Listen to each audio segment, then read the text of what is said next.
আসসালামু আলাইকুম রহমতুল্লাহি বরকাত।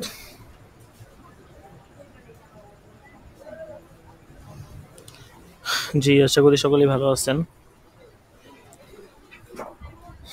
তো এখনো অনেকে জয়েন হয় নাই।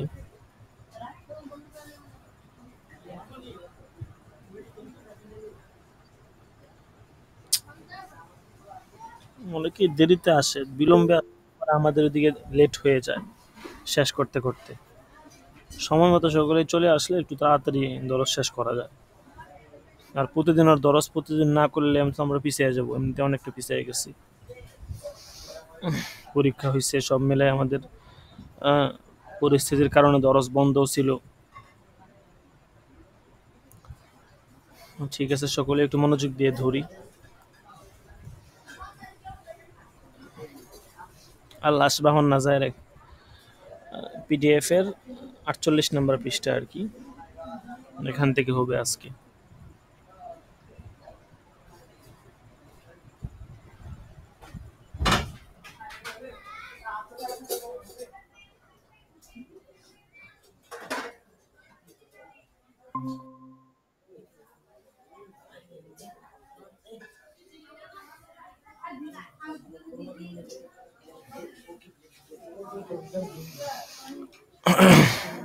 বিসমিল্লাহির রহমানির রহিম। وأما النية في الصوم فشرط صحته لكل يوم ولو علقها بالمشيئة। আবার কারেন্ট চলে গেছে, মানে কি বলবো, বিষয়টা এত বিরক্তিকর। মানে ইদানিং কারেন্ট এত সমস্যা করতেছে বলার বাহিরে। একজন স্ক্রিন শেয়ার করছেন, স্ক্রিন শেয়ার করে আসলে মানে কি বুঝাতে চাচ্ছেন।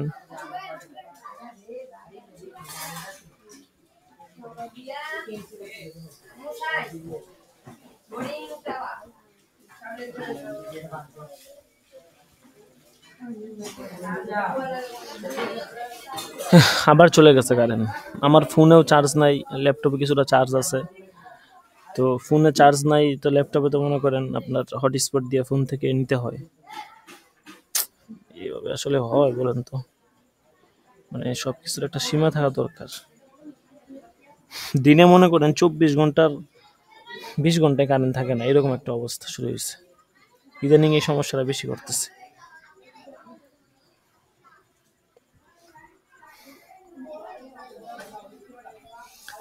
আচ্ছা, তো যেটা বলতেছিলাম, দেখি যদি উসুলের মুকদ্দমায়ে দুররে মুখতার তো শেষ হয়ে যাবে, মানে আলাস বান নাজার শেষ হয়ে যাবে।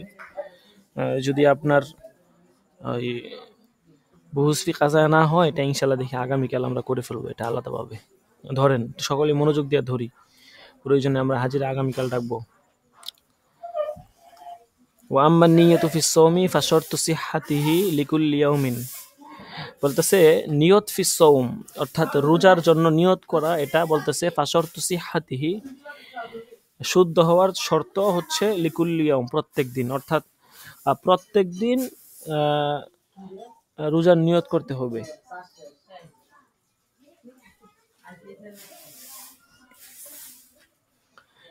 প্রতিদিনের রোজার নিয়ত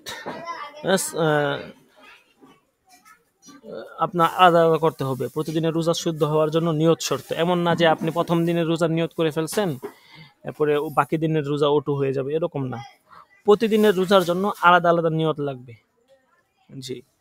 তারপরে ওয়ালাউ আল্লাকাহা বিল মাশিআতি সাহহাত লিআন্নাহা ইন্নামা তাবতুলুল আকওয়াল ওয়ান নিয়াতু লাইসাত মিনহা।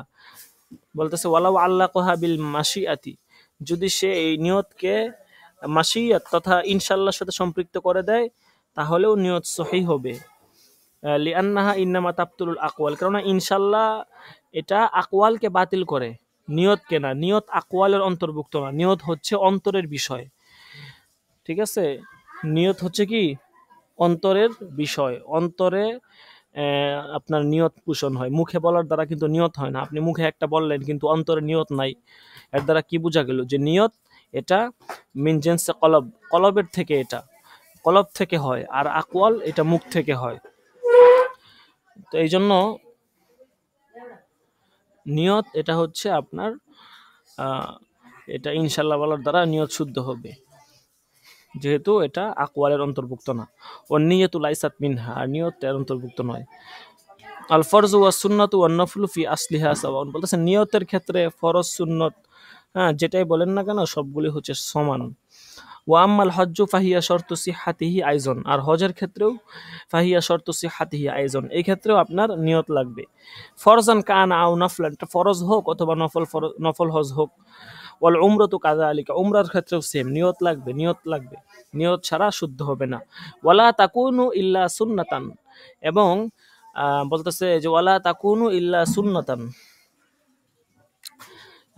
মানে লা তাকুনুল উমরাতু ইল্লা সুন্নাতান, আর উমরা তো সুন্নতই হয়ে থাকে, অর্থাৎ উমরা এটা ফরজ হয় না, বরং উমরা এটা সুন্নতই হয়ে থাকে। ওয়াল মানজুরু কাল ফরজি, বলতেছে মানজুর যেটা মানে মান্নতের হজ যেটা, বলতেছে এটা ফরজ হজের মতোই। ফরজ হজের ক্ষেত্রে যেমন নাকি নিয়ত লাগে, মান্নতের হজের ক্ষেত্রেও নিয়ত লাগবে। ওয়ালাউ নাজর হাজ্জাত আল ইসলামি লা ইয়ালজামুহু ইল্লা হাজ্জাত আল ইসলাম কামা লাউ নাজর আল উজহিয়াতা, বলতেছে যদি কোনো ব্যক্তি হজের মান্নত করে তাহলে তার উপর কি হবে, হজ আবশ্যক হবে, মানে ফরজ হজে আবশ্যক হবে। হজের মান্নত করলে তার উপর ফরজ হজ আবশ্যক হবে। এক্ষেত্রে আপনার অন্য কোনো হজ বা নফল হজ আবশ্যক হয়ে যাবে এরকম না বিষয়টা। হজের মানত করলে ফরজ হজ যেটা আছে, আমরা ফরজ হজ বলতে যেটা বুঝি ওইটা আবশ্যক হবে। যেমন নাকি কামালাও নাজরুল উজহিয়াতা, কোনো ব্যক্তি কুরবানির মান্নত করছে, এই ক্ষেত্রে তার জন্য যেমন নাকি কুরবানি করা আবশ্যক হয়, হ্যাঁ, এবং কুরবানির বিধিবিধান ওই মান্যতের মধ্যে সাবেত হয়। কেউ যদি হজের মান্যত করে সেই ক্ষেত্রেও ফরজ হজ আবশ্যক হবে এবং ফরজের বিধিবিধান সবকিছু তার মধ্যে প্রমাণ হবে। ওয়ালাউ ওয়াল কাযাউ ফিল কুল্লি কাল আদাই মিন জিহাতি আসলিন নিয়তি, বলতেছে ওয়াল কাযাউ ফিল কুল্লি কাল আদাই মিন জিহাতি আসলিন নিয়তি, বলা হচ্ছে যে যে আমরা উপরে পড়লাম যে রোজা, হজ, উমরা, হ্যাঁ, বলতেছে এই সবগুলো হচ্ছে আপনার আদা এবং কাজা, এগুলো বরাবর। কাজা ও ফিল কুল্লি কাল আদাই মিন জিহাদি আসলিন নিয়তি, হ্যাঁ, সবগুলোর ক্ষেত্রে কাল আদা, কাজাটা আদার মতো, মিন জিহাদি আসলিন নিয়ত, নিয়তের দিক থেকে, নিয়তের দিক থেকে মানে এটা হচ্ছে আপনার আদা কাজা এটা বরাবর, বুঝতে পারছেন? নিয়তের দিক থেকে আদা কাজা এটা কি বরাবর, এখানে আপনার কোনো কম বেশ নাই। হ্যাঁ, নিয়তের দিক থেকে আদা কাজা বরাবর, এমন না যে যেহেতু আমার ফরজ নামাজ কি হয়ে গেছে, কাজা হয়ে গেছে, তাহলে নিয়ত মনে হয় ভিন্ন। না না, ফরজের ক্ষেত্রে বললে যে যেরকম নিয়ত করেন, হ্যাঁ, কাজা হয়ে গেলে কোনো নামাজ সেরকম নিয়ত করা লাগবে। ঠিক আছে, এখানে কোনো বিশেষ পার্থক্য নেই।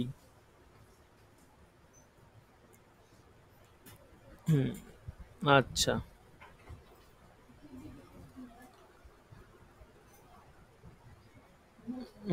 তারপরে দেখেন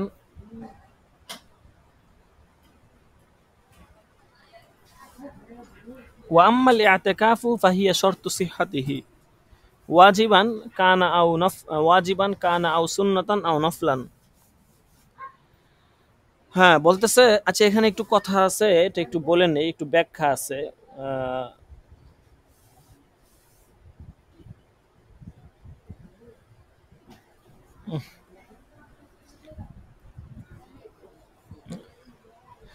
যতটুকু ব্যাখ্যা আপনার না দিলেই নয়, ততটুকু ব্যাখ্যা তো অবশ্যই দিতে হয়। এজন্য এখানে যে ব্যাখ্যাটা আছে একটু বলে দিই, সেটা হচ্ছে যে আপনার আমরা রোজা পড়ছি, রোজার আবিধানিক শাব্দিক অর্থ এগুলো তো আপনারা জানেন, তারপর একটু বলে দেই। রোজার আবিধানিক অর্থ হচ্ছে আল ইমসাকু, হ্যাঁ, মানে আল ইমসাকু আর কি, আল ইমসাকু মুতলাকান, মুতলাক ভাবে বিরত থাকা, এটাকে বলা হয় রোজা। আর রোজার শরঈ অর্থ হচ্ছে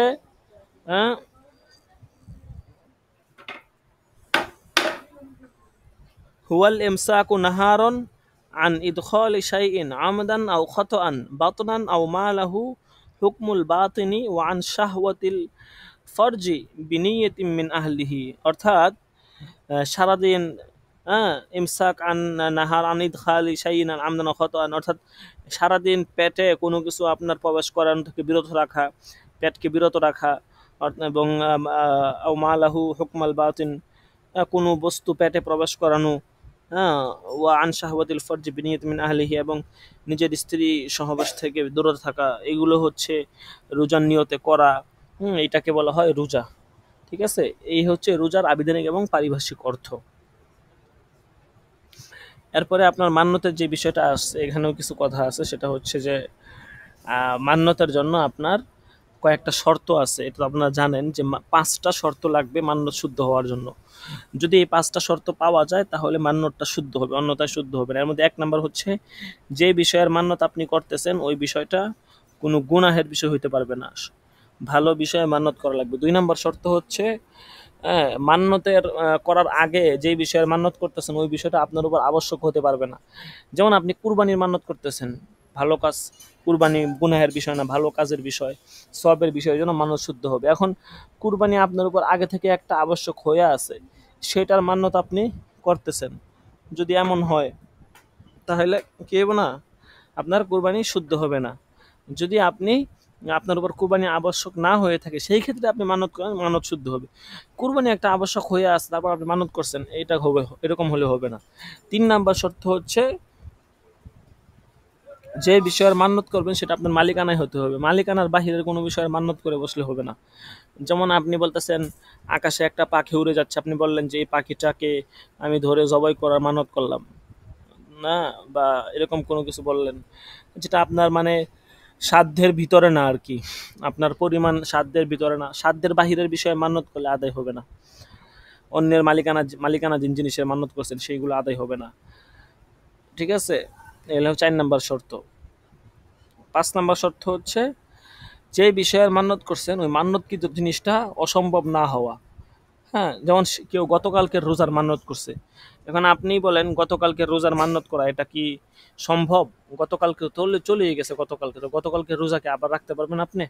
পারবেন না। এই জন্য এই 5টা বিষয় যদি পাওয়া যায় তাহলেই একমাত্র মান্যত শুদ্ধ হবে, অন্যথায় শুদ্ধ হবে না। আচ্ছা, এরপরে হচ্ছে ইতিকাফের বিষয়।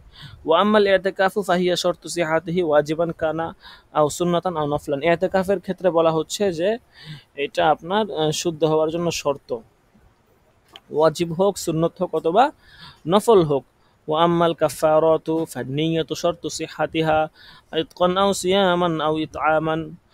বলতেছে কাফারার ক্ষেত্রে নিয়ত শর্তু সিহাতিহা, আপনার এখানে নিয়তটা শর্ত শুদ্ধ হওয়ার জন্য। এটা হচ্ছে আযাতের বিষয় হোক, অথবা রোজার বিষয় হোক, অথবা খাবার খাওয়ানোর বিষয় হোক। কাফারা তো অনেক ধরনের হতে পারে, তাই না? ধরেন গোলামবাজি আজাদ করে, এটাও কিন্তু এক ধরনের কাফারা। রোজার কাফারা দাও, এটাও কাফারা। আবার 60 জন মিসকিন খাবার খাওয়ানো, এটাও কিন্তু কাফারা। তো যেই ধরনের কাফারাই হোক না কেন সেখানে কি লাগবে? নিয়ত লাগবে। আম্মা দহায়া ফালা বুদ্দা ফিহা মিনান নিয়ত, কুরবানির ক্ষেত্রেও নিয়ত লাগবে। লাকিন ইনদা শিরাই লা ইনদা যবহি। বলতেছে লাকিন ইনদা শিরা, নিয়তটা করতে হবে কখন? যখন আপনি কুরবানির পশু ক্রয় করতেছেন। মানে কুরবানির পশু যখন ক্রয় করবেন তখন নিয়ত লাগবে এমন না, কুরবানির পশু মানে জবারের সময় নিয়ত করতে হবে তা না। ঠিক আছে, বরং কুরবানির পশু যখন ক্রয় করতেছেন তখন নিয়ত করবেন যে কুরবানি, এটা দিয়ে আমি আল্লাহর রাস্তায় কুরবানি করব, এটা কুরবানির জন্য কিনলাম, এটা মনে মনে ইচ্ছা এরা থাকা লাগবে। আচ্ছা, এখানে একটা বিষয় আমরা জেনে নেই যে ইতিকাফের শাব্দিক এবং আবিধানিক অর্থ। ইতিকাফের শাব্দিক অর্থ জানেন যে আল-লুবসু, অবস্থান করা। আর পারিভাষিক অর্থ হচ্ছে লুবসু জাকাদিন ফি মসজিদি জামাআতিন আও লুবসু ইমরাতিন ফি মসজিদি বাইতিহা বিনিয়াতিন। বলতেছে বিনিয়াতুল কুরবি আর কি, মানে কোনো ব্যক্তি বা কোনো পুরুষ জামাত হয় এমন কোনো মসজিদে অবস্থান করা, অথবা কোনো মহিলা তার ঘরের যেই নামাজের স্থান আছে যেখানে সেই মহিলা নামাজ পড়ে ওইখানে অবস্থান করা, বিনিয়াতুল কুরব, নিয়তের মানে কুরবের নিয়তে, এটাকে বলা হয় শরঈ ইতিকাফ। আর এই ইতিকাফ মূলত তিন ধরনের হয়ে থাকে। একটা হচ্ছে ওয়াজিব এতেকাফ, সুন্নত এতেকাফ, আর একটা হচ্ছে মুস্তাহাব এতেকাফ। ওয়াজিব এতেকাফ হচ্ছে মান্নতের এতেকাফ, সুন্নত এতেকাফ হচ্ছে রমজানের শেষ দশকের এতেকাফ, আর মুস্তাহাব এতেকাফ হচ্ছে যখনই মসজিদে ঢুকা তখনই এতেকাফের নিয়ত করা। ওয়াজিব এতেকাফের বিধান হচ্ছে এটা করতেই হবে। সুন্নতের এতেকাফ বিধান হচ্ছে যে কিছু মানুষ করলে এটা অল্প আদায় হয়ে যাবে, বা এটা করতে হবে আর কি। আর নফলে তো মুস্তাহাব যেটা, সেটা তো আর ইচ্ছা ইখতিয়ার দিন, এটার কোনো ইয়া নাই আর কি, আবশ্যকতা বাধ্যবাধকতা নাই। আচ্ছা, তো যেটা বলতেছিলাম যে ফাইন্না ওয়াতাফাররা আলাইহি, এটার উপর একটা মাসলা বের হয়। কি মাসলা? যে আন্নাহু লাউ ইশতারাহা বিনিয়াতিল উযহিয়াতি ফাযাবাহাহা গায়রাহু বিলা ইজনিন ফাইন আখাযাহা মাযবুহাতান ওয়া লাম ইয়াজমানহু আজযাআতহু ওয়া ইন যামিনাহু লা ইয়াজযাউহু কামা ফি উযহিয়াতিজ যাখিরাতি। এটা মাসলা বের হয়। কি মাসআলা? বলতেছে যে কোনো ব্যক্তি, মানে কেউ যদি কুরবানির নিয়তে পশু ক্রয় করে, তারপরে অন্য ব্যক্তি তার অনুমতি ছাড়াই সেই কুরবানির পশুটা জবাই করে দেয়, তাহলে মালিক যদি ওই জবাইকৃত পশুটি নিয়ে নেয় এবং জরিমানা গ্রহণ না করে, তাহলে মালিকের কুরবানি সহি হয়ে যাবে। ঠিক আছে? আর যদি মালিক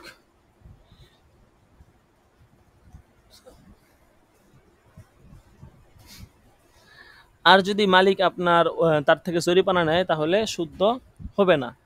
যেমন ধরেন, এটা আপনি একটা কুরবানি পশু কিনছেন, এখন আপনার তাকে পশুটা একজনে নিয়ে আসে কুরবানি করে দিছে, তাইলে কিন্তু কুরবানি হবে, কোনো সমস্যা নাই।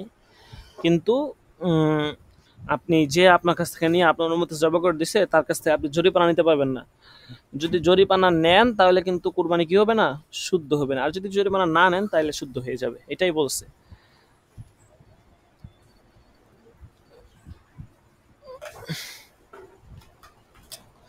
আচ্ছা,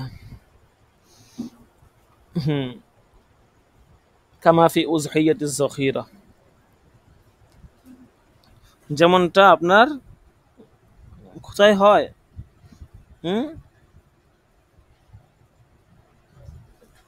মানে একটা কিতাব আছে আর কি, জখিরা, ওই জখিরা কিতাবের উযহিয়া অধ্যায় যেমনটা আছে, কামাফি উযহিয়াতিজ যাখিরা। আচ্ছা, ফতোয়া জখিরিয়া।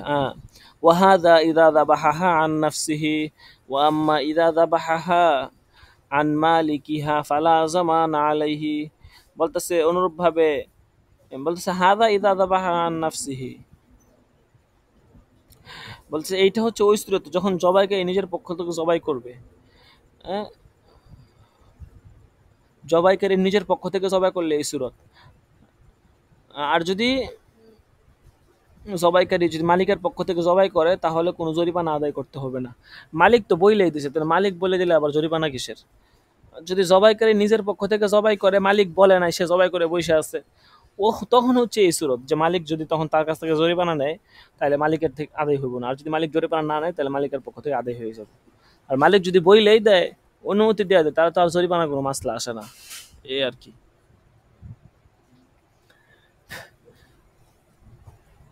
ওয়াহাল তাতাআইয়ানুল উযহিয়াতু বিন্নিয়াতি, এখন একটা মাসলা এখানে বলতেছে যে কুরবানির পশু নির্দিষ্ট করার দ্বারা আপনার কুরবানির পশু নির্দিষ্ট হয়ে যায় কিনা।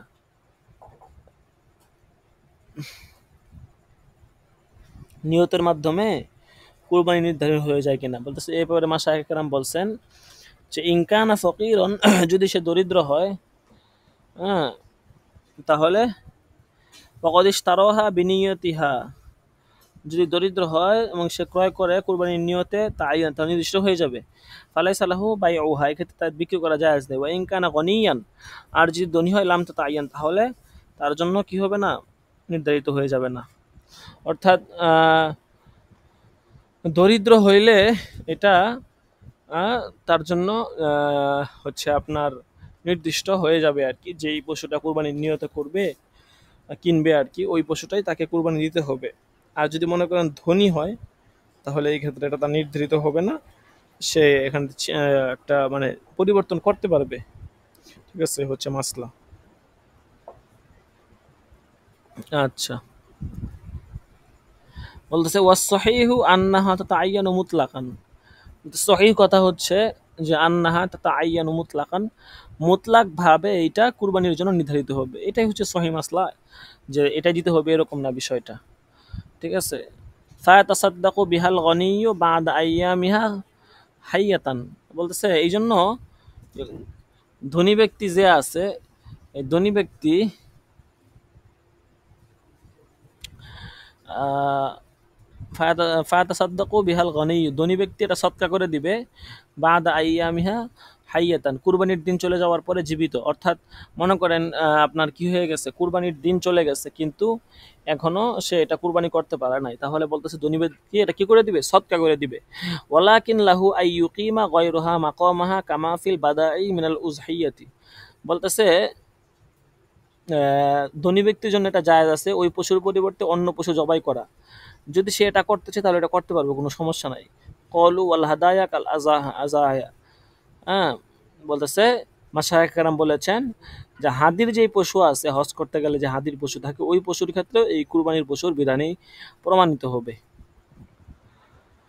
তো এই মাসলাটা আপনার কোথায় আছে দেখেন, কামাফিল বাদাই মিনাল উজহিয়া, বাদাই সনাই কিতাবের উজহিয়া অধ্যায়ে আছে আর কি মাসলাটা। আচ্ছা, তারপরে ধরেন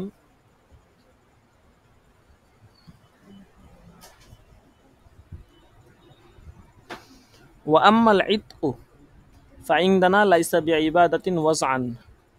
বলতেছে ইতক বা আজাদ করা এটা লাইসা বিইবাদাতিন ওয়াজআন, আমাদের নিকট এটা কোনো কিনা আপনার হচ্ছে মানে আবিধানিক অর্থে এটা আমাদের মতো ইবাদত না আর কি। আবিধানিক অর্থে এটা আমাদের কাছে ইবাদত না আজাদ করাটা। বিদলিল সিহাতিহি, তার দলিল হচ্ছে যে কাছের থেকেও ইতকটা শুদ্ধ হয়ে যায়। অর্থাৎ আজাদের যে বিষয়টা আমরা দেখেন, কাফের যদি কোনো গোলামকে আজাদ করে তাহলে কি আজাদ শুদ্ধ হয় না? অবশ্যই হয়ে যায়। তাহলে এখন কাফেরের তো ইবাদত বলতে কোনো কিছু নাই, তাহলে কাফেরের তাহলে আমরা কি বুঝলাম যে ইতক করা এটা কি না কোনো সওয়াবের কাজ না। কারণ কাফেরও যদি ইবাদত করে মানে কোনো গোলামকে আজাদ করে তাহলে এটাও আজাদ হয়ে যাইতেছে। এর দ্বারা আমরা বুঝলাম যে আবিধানিক অর্থে এটা আমাদের মতে কিনা ইবাদত না। বলতেছে হ্যাঁ, এখানে একটা কথা আছে যে সবের নিয়ত করেন সেক্ষেত্রে ভিন্ন মাসলা।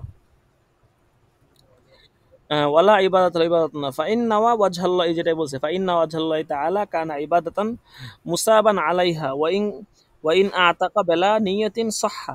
বলতেছে হ্যাঁ, আপনি যদি মানে কেউ যদি নাওয়া ওয়াজহাল্লাহ আল্লাহ তাআলা সন্তুষ্টিজনক করে তাহলে ইবাদাতান মুসাবান এটা সওয়াবের নিয়ত হবে। ওয়াইন আতাকা বেলা নিয়তিন, আর যদি নিয়ত ছাড়া ইতকা করে দেয় আজাদ করে দেয় সাহহা, তো শুদ্ধ হয়ে ওয়ালা সওয়াব আলাহু ওয়াইন কানা সরিহান, তো এটা কোনো সওয়াব পাবে না ইনকানা সরিহান, যদি স্পষ্টভাবে এরকম করে আর কি। অর্থাৎ হচ্ছে আপনার নিয়ত ছাড়াই সে আজাদ করে মানে আদায় করে দিতে হলে তা আজাদ হয়ে যাবে এবং তার সওয়াব হবে না। হ্যাঁ, যদি এটা স্পষ্ট শব্দে বলে যে না নিয়ত করে না, এই নিয়ত ছাড়াই সে আজাদ করে দিছে, তাহলে সে আল্লাহ তালার যে সওয়াব দেওয়ার কথা তাকে দিবেন না, কিন্তু তার আজাদ শুদ্ধ হয়ে যাবে কাফেরদের মতো মতো আর কি। আচ্ছা, তো দেখেন কারো কিছু বলার থাকলে বলতে পারেন, সমস্যা নাই। কোন মাসআলা যদি না বুঝেন বলতে পারেন। হ্যাঁ, তারপরে দেখেন ওয়া আম্মাল কিনায়াতু ফালা বুদ্দা লাহা মিনান নিয়্যাতি ফাইন আতাকা লিস-সানামি আও লিশ-শাইতানি সাহহা ওয়া আসিমা। ওয়া আম্মাল কিনায়াত বলতেছে যদি কিনায়া শব্দের মাধ্যমে হয় তাহলে নিয়ত জরুরি। অর্থাৎ সে আজাদ করছে কিনায়া শব্দের মাধ্যমে, এই ক্ষেত্রে আসলে মানে তার নিয়তটাও স্পষ্ট না, তখন এক্ষেত্রে নিয়ত লাগবে। ফাইন আতাকালি সনাম, মানে সে আজাদ করছে কিন্তু এটা কার জন্য, আল্লাহর জন্য আজাদ করছে, মানে এরকম বলে নাই। মনে করেন সরিহ শব্দ আজাদ করা কেমন, যে সে বললো যে আমি আল্লাহর সন্তুষ্টির জন্য তোমাকে আমি আজাদ করে দিলাম, যাও তুমি আজকে থেকে আজাদ। তো দেখেন এটা কিন্তু সরিহ, তাই না? সে স্পষ্ট ভাষায় বলছে যে আল্লাহ সন্তুষ্টির জন্য তুমি আজাদ করে দিলাম, তুমি আজকে থেকে আজাদ, এটা স্পষ্ট, কোনো সন্দেহ নাই। কিন্তু সে যদি এরকম বলতো যে আচ্ছা আমি একদম আজাদ করে দিলাম, কিন্তু কার সন্তুষ্টির জন্য বা কেমনে কি এরকম সে স্পষ্ট করে নাই, এটাকে বলছে কিনায়া। যে কিনায়া ভাবে যদি সে আজাদ করে তখন বলতেছে সেই ক্ষেত্রে যদি সনামের নিয়ত করে মানে মূর্তির নিয়ত করে মূর্তির জন্য আজাদ করে, আউলি শয়তান তো শয়তানের নিয়ত আজাদ করে সহা, এটাও শুদ্ধ হয়ে যাবে। কিন্তু আসিমা শুদ্ধ তো হবে কিন্তু সে কি হবে, গুনাহগার হবে, যেহেতু সে আল্লাহর নামে আজাদ না করে শয়তানের নামে আজাদ করছে। ওয়াইন আতাক লিআজলি মাখলুকিন সহা, কোন সৃষ্টিজীবের সন্তুষ্টির জন্য, যে হ্যাঁ আমি আমার পিতার সন্তুষ্টির জন্য, আমি আমার স্ত্রীর সন্তুষ্টির জন্য, আমি আমার অমুক প্রিয় মানুষের সন্তুষ্টির জন্য তোমাকে আজাদ করে দিলাম, এটাও শুদ্ধ হয়ে যাবে। ওয়াকানা মুবাহান, তবে এটা গুনাহগার হবে না সে এর দ্বারা, এটা মুবাহ হবে। লা সওয়াবা ওয়ালা ইসমা, সওয়াব হবে না গুনাহ হবে না। ওয়ায়ামবাগি আন ইউখাসসাসা লিয়াতাকু লিস-সানামি বিমা ইযা কানাল মুতিকু কাফিরান, বলতেছে যদি মুসলিম মূর্তির নামে তার তাজিমের উদ্দেশ্যে আজাদ করে তাহলে সে কাফির হয়ে যাবে। মানে মুসলিম যে আছে সে ইয়াতাককে খাস করে দিয়েছে সনাম, বলছে যে আমি এই মূর্তির জন্য আমি কি করলাম, আমার এই গোলামটাকে আজাদ করে দিলাম। কোনো মুসলমান ব্যক্তি যদি এই কাজটা করে সম্মানার্থে মূর্তির কি মানে মূর্তির সম্মানার্থে যদি এরকম কোনো করে এবং মূর্তির জন্য খাস করে, তাহলে বলতেছে যে এইটা এর দ্বারা সে কাফের হয়ে যাবে আর কি।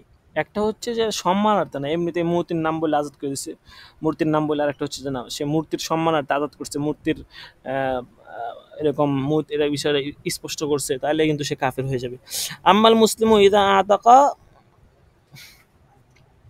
লাহু কাসিদান তাজিমাহু কাফারো, এটাই বলছে। প্রথম কথাটা হচ্ছে যে মানে আজাদ করাকে মূর্তির সাথে খাস করা, এটি সেই ক্ষেত্রে হওয়া উচিত যখন আদায়কারী কাফের হবে, অর্থাৎ ওয়ায়ামবাগি আন ইউখাসসাসাল ইতাকু লিস-সনাম, আজাদ করাকে মূর্তির সাথে খাস করা, বলতেছে এটা ইদা কানাল মুতিকু কাফিরুন, মুতিক যখন কাফের হবে তখন সেই সুরতে এটা হওয়া দরকার।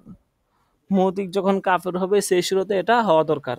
আর মুসলিম যখন ইদা আতাকলাহু এরকম কাজ করবে আজাদ করবে, তাহলে কাসিদান তাজিমাহু মূর্তির সম্মানার্থে এটা যদি করে মুসলিম আজাদ করে, বলতেছে কাফার, তাহলে এই মুসলিম কি হয়ে যাবে, কাফের হয়ে যাবে। কামা ইয়ামবাগি, হ্যাঁ বলতেছে যেমন নাকি আইয়াকুন ইয়াতাকুলি মাখলুকিন, কোনো মাখলুকের জন্য আজাদ করা মাকরুহান, এটা মাকরুহ।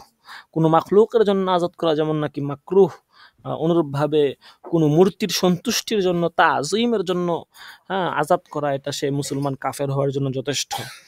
ওয়াত-তাদবীরু ওয়াল কিতাবাতু কাল-ইতকি, এবং মুদাব্বির গোলামকে মুদাব্বির বানানো এবং মুকাতাব বানানো এটা হচ্ছে আজাদের মতোই। মুদাব্বির মুকাতাব কাকে বলা হয় জানেন? এই হ্যাঁ মুকাতাব বলা হয় কি,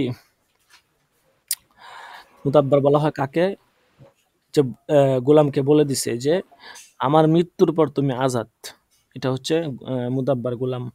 আর মুকাতেব গোলাম হচ্ছে গোলামকে হচ্ছে আপনার বলে দিছে যে তুমি এই পরিমাণ ব্যবসা বাণিজ্য করো, এই পরিমাণ টাকা পয়সা আমরা দিলে তুমি আজাদ। মূলত গোলাম আজাদ করার তিনটা পদ্ধতি আছে, একটা হচ্ছে আল্লাহর নামে আজাদ করা, আরেকটা হচ্ছে কোনো ব্যক্তির নামে আজাদ করা, আরেকটা হচ্ছে শয়তানের নামে বা মূর্তির নামে আজাদ করা। তো এই প্রথমটা আল্লাহর নামে আজাদ করলে সব হবে, কোনো ব্যক্তির নামে আজাদ করলে মাকরুহ তাহরিমি হবে, মাকরুহ হবে। ৩ নাম্বার হচ্ছে কোনো ব্যক্তি কোনো ভূত বা শয়তানের নামে আজাদ করলে, মূর্তির নামে মূর্তির সন্তুষ্টির জন্য আজাদ করলে কাফের হবে। এই ৩টা হচ্ছে গোলাম আজাদ করার পদ্ধতি এবং এই ৩টার ভিন্ন ভিন্ন হুকুম, ভিন্ন ভিন্ন সূরত। আচ্ছা, আশা করি আপনারা বুঝতে পেরেছেন। আচ্ছা, অনেকটাই তো দিয়ে দিলাম। কোন পর্যন্ত ছিল?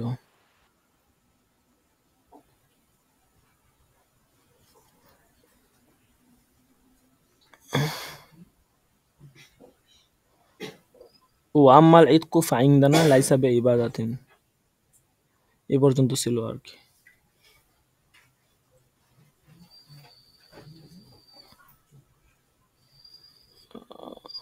ও এটা তো আমাদের পড়ার ভিতরে ছিল না। ও আম্মাল ইতকু ফাইনদানা লাইসা বে, এ পর্যন্ত ছিল, তো আমরা তো আমাদের পড়া সাইরা ও আম্মাল জিহাদ এখানে চলে গেছি। যাক মাশাল্লাহ, মানে আমরা অগ্রিম পড়ে ফেলছি, যেটা আমাদের আজকের সবক ছিল না ওইটাও আমরা এটা পড়ে আরো আমরা সামনে আগে গেছি আর কি। আচ্ছা যাক,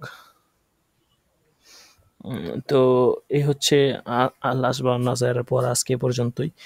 অনেক সুন্দর সুন্দর মাসআলা, এগুলো আপনাদের জীবনে অনেক কার্যকারী মাসলা, এগুলা অনেক কাজে আসবে আর কি।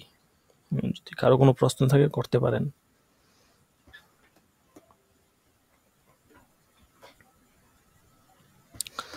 আচ্ছা, তো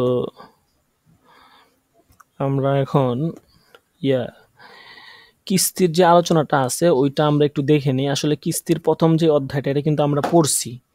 বুহুসি কাজায়ের অলরেডি ২ টা বা ৩ টা চ্যাপ্টার আমরা বিগত দরসে পড়ছি। তো তারপরেও আজকের দরসে বুহুসি কাজায়াটা আমি একটু বলে দিব। সামনের দরসে এটা পুরাটা রিপিট হবে আরকি। এটা বুহুসি কাজায়া আগামীকালের দরস হবে না। এটা ইনশাআল্লাহ আগামী শনিবার দরস হবে।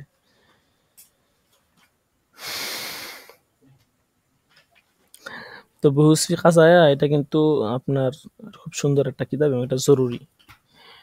অর্থনৈতিক আমরা যে ইসলামী ব্যাংকিং পড়তেছি ওইটা তো একটা বিষয় নিয়ে লেখা হয়েছে, কিন্তু বুহুসি কাজায়া ইসলামী ব্যাংকিং পাশাপাশি আরো অন্যান্য বিষয় এখানে স্থান পাইছে। প্রায় সব জায়গাতেই এটা ২ খণ্ড পড়ানো হয়, যেখানে ২ বছরের ইফতা আরকি। তো আমরা আরকি ১ বছর যেহেতু আমরা ১ খণ্ড পুরাটা চেষ্টা করব পুরোটা শেষ করানোর যতটুকু হয় আরকি। অনেক বড় কিতাব। প্রায় আপনার ৮০০ পৃষ্ঠার মতো। ১২টার মতো প্রবন্ধ, একেকটা প্রবন্ধ বিশাল বড়, বড়। আচ্ছা, ১ম প্রবন্ধ হচ্ছে আহকামুল বাইই বিত-তাকসিত ওয়া মাসাইলুহুল মুআসারাতু ফি যাওইল ফিকহিল ইসলামি। বাই বিত-তাকসিত কাকে বলা হয়? বাই বিত-তাকসিতের আলোচনা এবং ইসলামী ফিকহি আলোকে এটার সমসাময়িক মাসায়েল আরকি। তো এই আলোচনা কিন্তু গেছে, বুঝতে পেরেছেন? এটা নতুন করে আসলে করার কিছু নাই। তো এটা তারপরেও একটু বলে দেই। বাই বিত-তাকসিত বললাম না এই পুরো চ্যাপ্টারটা আমাদের দরসে গেছে। বিগত যে ভিডিও দরসগুলো আছে দেখবেন যে কোথাও এই আলোচনাটা আছে। বাই বিত-তাকসিতের আলোচনা। এটা আলোচনা আমি নিজেই করছি, গেছে। তারপরেও যেহেতু মনে করেন নতুন করে আমরা কিতাব শুরু করছি এইজন্য আরকি আজকে এটা সবকের মধ্যে রাখলাম। তো এখন সংক্ষেপে একটু বলে দেই। তো এই বাই বিত-তাকসিত এটা বলা হয় আপনার হচ্ছে বাই বিত-তাকসিত বলা হয় আপনার কিস্তির যেই লেনদেন, মানুষ যে কিস্তিতে লেনদেন করে, তো কিস্তিতে লেনদেন করাটাকে বলা হয় বাই বিত-তাকসিত।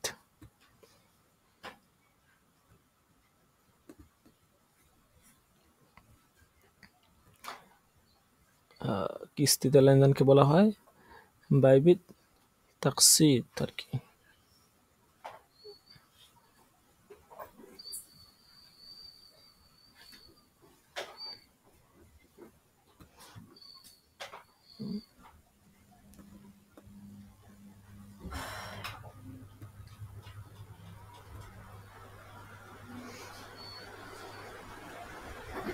তো কিস্তিতে লেনদেন এটাকে বলা হয় বাই বিত-তাকসিত। তো এই বাই বিত-তাকসিত আসলে এটা জায়েজ কিনা, এটা কোন পদ্ধতিতে জায়েজ, কিভাবে এটা করতে হবে, হ্যাঁ, এবং এই ক্ষেত্রে কোন কোন সূরত অবলম্বন করলে এটা জায়েজ হবে, কোন সূরত অবলম্বন করলে এটা জায়েজ হবে না, বিস্তারিত এটা সম্পর্কে এখানে আলোচনা করবে আরকি। আপনারা এটা মুতালা করে নিয়েন, ঠিক আছে? আমার কাছে এটার বাংলাটাও আছে। যাদের পিডিএফ লাগবে আমাকে ইনবক্সে নক দিয়েন, পিডিএফ দিয়ে দিব, সমস্যা নাই। তো এখানে সুন্দর করে মুতালা করে নেবেন। এখানে কয়েকটা পয়েন্টে আলোচনা করবে। হ্যাঁ, প্রথমত আপনার হচ্ছে দেখা গেছে এখানে বলবে যে বাকিতে ক্রয় বিক্রয় করা। আউয়ালান হাকিকতুল বাইউ বিত-তাকসিদ কাকে বলা হয়? লিখছে দেখেন, আল বাইউ বিত-তাকসিদি বাইউ বিসামানিন মুআজ্জালিন ইয়াদফাউ ইলাল বাই ফি আকসাতিন মুত্তাফাকিন আলাইহা। ফায়াদফাউল বাইউল বিযাআতাল মাবিআতা ইলাল মুশতারি হারাতান ওয়া ইয়াদফাউল মুশতারি আস-সামানু ফি আকসাতিন মুআজ্জালাতিন। বাই বিত-তাকসিদ বলা হয় যে বিক্রেতার নিকটে মুশতারি কোনো কিছু কিনবে এবং সেটাকে নির্দিষ্ট মূল্যের বিনিময়ে নির্দিষ্ট সময়ের জন্য, এবং বিক্রেতা এবং ক্রেতা উভয়ে ওই পণ্যটার উপরে কি হবে, মুত্তাফিক হবে এবং তারা একটা মূল্যের উপরে স্থির থাকবে এবং মুশতারি ওই মূল্যটা বিভিন্ন কিস্তিতে বিক্রেতাকে অল্প অল্প করে পরিশোধ করবে। এটাকে বলা হয় বাই বিত-তাকসিদ, ঠিক আছে? তো এই বাই বিত-তাকসিদ এটা হচ্ছে আপনার সময়ের বিনিময়ে বাই বিত-তাকসিদ করা জায়েজ নাই। এখানে শর্ত দেওয়া যাবে না যে আমার এই পণ্যটা যদি তুমি আজকে নাও তাহলে হচ্ছে ২০০ টাকা, আর যদি ৬ মাস পরে নাও তাহলে হচ্ছে ৬০০ টাকা। এরকম শর্ত করা যাবে না। শর্ত করা ছাড়া বাই বিত-তাকসিদের লেনদেন করা জায়েজ আছে, ঠিক আছে? হ্যাঁ, এটা খুব মাথায় রাখতে হবে আর কি। আচ্ছা, যাই হোক, তো এটা আপনারা একটু মোতালা করে নিয়েন। আমি তো কিছু পয়েন্ট দিয়ে দিছি, যেহেতু এটা আমরা আগে পড়ছি এবং পড়ানো হয়েছে। হ্যাঁ, এই জন্য আর কি এখন এখানে নতুন করে আমরা আর এই বিষয় নিয়ে আলোচনা করতেছি না। ঠিক আছে, আপনারা একটু কষ্ট করে মোতালা করে নেবেন, বা পূর্বের যে দরজগুলো আছে, যেহেতু আলোচনা চলে গেছে একবার, এটা এই জন্য নতুন করে করতেছি না। তারপরেও কিতাব শুরু যেহেতু, এই জন্য আর কি এটা দেওয়া হয়েছে। তো ওখান থেকে পড়ে নিয়েন কষ্ট করে। ঠিক আছে, আর আপনাদের কোনো প্রশ্ন থাকলে বলতে পারেন। আর এখানে হচ্ছে আমার রেজাল্ট আমরা তৈরি করতেছি ইনশাল্লাহ, যত দ্রুত পারি আর কি। অনেকে দেখা গেছে মনে করেন পরীক্ষা দেয় নাই, তো যার কারণে আমাদের রেজাল্টটা দিতে একটু সমস্যা হইতেছে। আচ্ছা, এখানে যারা আছেন, আমি একটু রেজাল্টের শিটটা একটু চেক করে দেখি আপনাদের রেজাল্টটা উঠছে কিনা।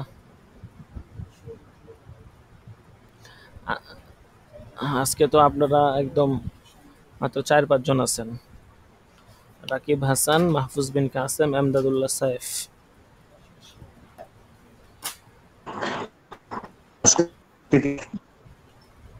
জি, অনেক উপস্থিতি। অনেক কম। অন্যদিন তো 11 দিন, গত দরসে 11 জন ছিল, এই তো আজকে দরসে মাত্র 3-4 জন, আপনারা 3 জন আছেন।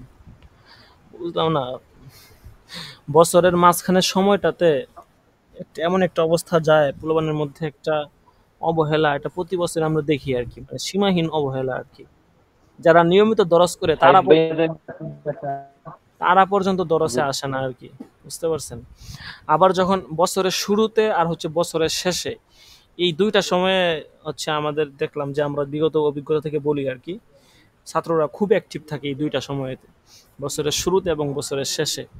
প্রথম দিন যেদিন দরস হয়েছে, আমাদের প্রায় 22 জনের উপরে ভর্তি হয়েছে, আরও বেশি। তারপরে অনলাইন ক্লাসে অ্যাক্টিভ ছিল 22 জনের উপরে। এরপরে আস্তে আস্তে কমতে কমতে মাঝখানে 11 জন, 12 জন, 14 জন, 15 জন পর্যন্ত অ্যাভেলেবেল ছিল। কমতে কমতে এখন আরও কমে আসছে। এখন বছরের মাঝখানে দেখবেন যে 5 জন, 7 জন, 6 জন এরকম করে থাকবে। আবার বছর যখন শেষ হয়ে যাবে, 1 মাস থাকবে পরীক্ষার, তখন দেখবেন যে আবার 20 জন, 25 জন, 15 জন, এগুলো একটা অবস্থা আর কি। আসলে নিজের উদ্দেশ্যে আগ্রহ করে না পড়লে মনে করেন পড়া হয় না। এখানে আমরা জোর আরেকজন আছে সাইদ সাইদ ভাই নাকি? জি, সাইদ ভাই না জানি রাকিব ভাই না? হ্যাঁ সাইদ না আছে, জানি রাকিব। রাকিব এই হাসান। তাদের তো কোনো গান, আমার আর আরেকজনের গান নাই কোনো। এই সাইদ ভাই মনে হয়। না, উনি কি? রাকিব না, দাঁড়ান আমি উনি দেখতেছি, রাকিব না। সাইদ ভাই মনে হয়। সাইদুর রহমান এরকম হইব। ওস্তাদ যে আমার গাইড নাই। আপনার নাম কি? এমদাদুল্লাহ সিফাত। এমদাদুল্লাহ সাইফ, দরস হাজিরা জি 30 থেকে। আচ্ছা, আমি দেখতেছি, দাঁড়ান, শিটটা ওপেন করছি। মোহাম্মদ ইউসুফ, ওর তো মোটামুটি উপস্থিত, কিন্তু আজকে নাই। কিছু করার নাই, জ্ঞান দিয়ে দিব। আজকে যারা আছেন, রাকিব আছেন না, 3 নাম্বার দাখেলা রাকিব। আচ্ছা, রাকিবকে হাজিরা দিয়ে দিই। তারপরে কে যেন আছেন, মাহফুজ বিন কাসেম আছেন নাকি? দেশ মাহফুজ বিন কাসেম। মাশাল্লাহ, আপনার গাইন নাই একটাও। আপনি তো মনে হয় সবগুলো দরসে ছিলেন না? জি ইনশাল্লাহ আপনার জন্য একটা স্পেশাল পুরস্কার আছে। মনে হয় আপনি একাই আছেন এ পর্যন্ত, নাকি আর কেউ আছে? সাইদ ভাই ওস্তাদ যে আমি আছি। থাকতে পারে, কিন্তু সাইদ ভাইরে আজকে দেখতেছি না। আমাদের নিয়ম অনুযায়ী তো দরস হবে, কারণ আমরা তো কোনোদিন দরস না হলে তো আমরা তো নোটিশ দিয়ে বলে দিই যে আজকে হবে না। ঠিক আছে, নিয়ম বেশ, যেদিন ক্লাস হওয়ার এদিন ক্লাস হবে। যদি ক্লাসের এদিক সেদিক হয়, আমরা আগে থেকে জানায় দিব, এটা মাথায় রাখবেন। এরপরে এমদাদুল্লাহ সাইদ ভাই এমদাদুল ছিল হুজুর। জি 53। 53। আপনার তো একটা দরস মিস দেখা যাচ্ছে, সেটা হচ্ছে কত নাম্বার দরস? 37, 35 নাম্বার দরসটা, মানে শেষের দরসটা কি আপনি করেন নাই না নাকি আমি তো করছেন? না করছি তো আমি করছি। করছেন। আমি সবগুলা দরজ করছি। প্রথম দুইটা দরজ কি আমি ভর্তি হই নাই। প্রথম 2 দশ এমনি আমি মানে ক্লাস করছি, কিন্তু আমি এমনি ভর্তি হই নাই। 2 দশ পরে ভর্তি হয়েছি। আপনাকে বলছিলাম, আপনি বলছেন আচ্ছা আমি হাদিয়া দিয়ে দিব না ওই 2টা দশ। ও, সাইদুল ইসলাম। সাইদুল ইসলাম তো দেখলাম ছিল, ছিল, যে চলে গেছে। ছিল। আচ্ছা, এটা দেখা যাবে না কি করা যায়, তার সাথে পরে কথা বলি। সে ওই আপনার 2-3 জন আছেন আর কি, দেখা যাক বছর শেষ পর্যন্ত থাকতে পারেন। যদি থাকতে পারেন ইনশাল্লাহ আপনাদের জন্য একটা মানসম্মত পুরস্কার ইনশাল্লাহ রাখা হবে, যেটা আপনার সারা জীবনের জন্য একটা, হ্যাঁ, একটা পুঁজি হিসেবে থাকবে। একটা মানে অনেক বড় একটা পাওয়া থাকবে। এটা বলতে পারবেন যে ইনশাল্লাহ যেরকম আমি পড়ছিলাম প্রত্যেক দিনের দরসে প্রায় আমাদের প্রায় মিনিমাম 100টার মতো দরস হবে, ধরে রাখতে পারেন। গত বছর 100 দরস হয়েছে, 100 না 110টা যেন দরস হয়েছে।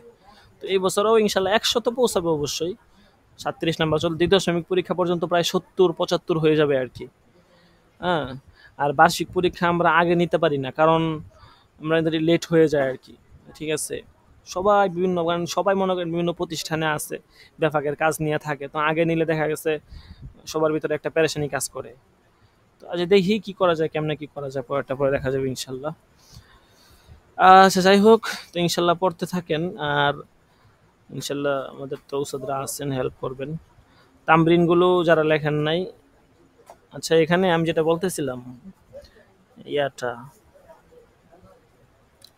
পরীক্ষার শীটটা একটু ওপেন করি।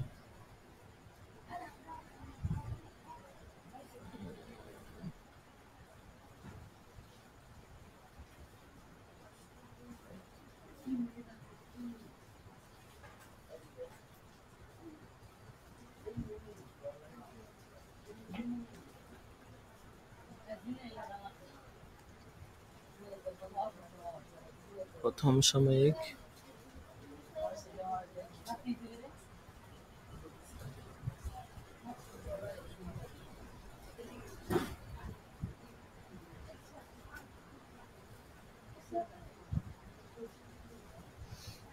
আচ্ছা এখানে আজকে যেন কি আছেন, মাহফুজ বিন কাসেম, আপনি আছেন তো না?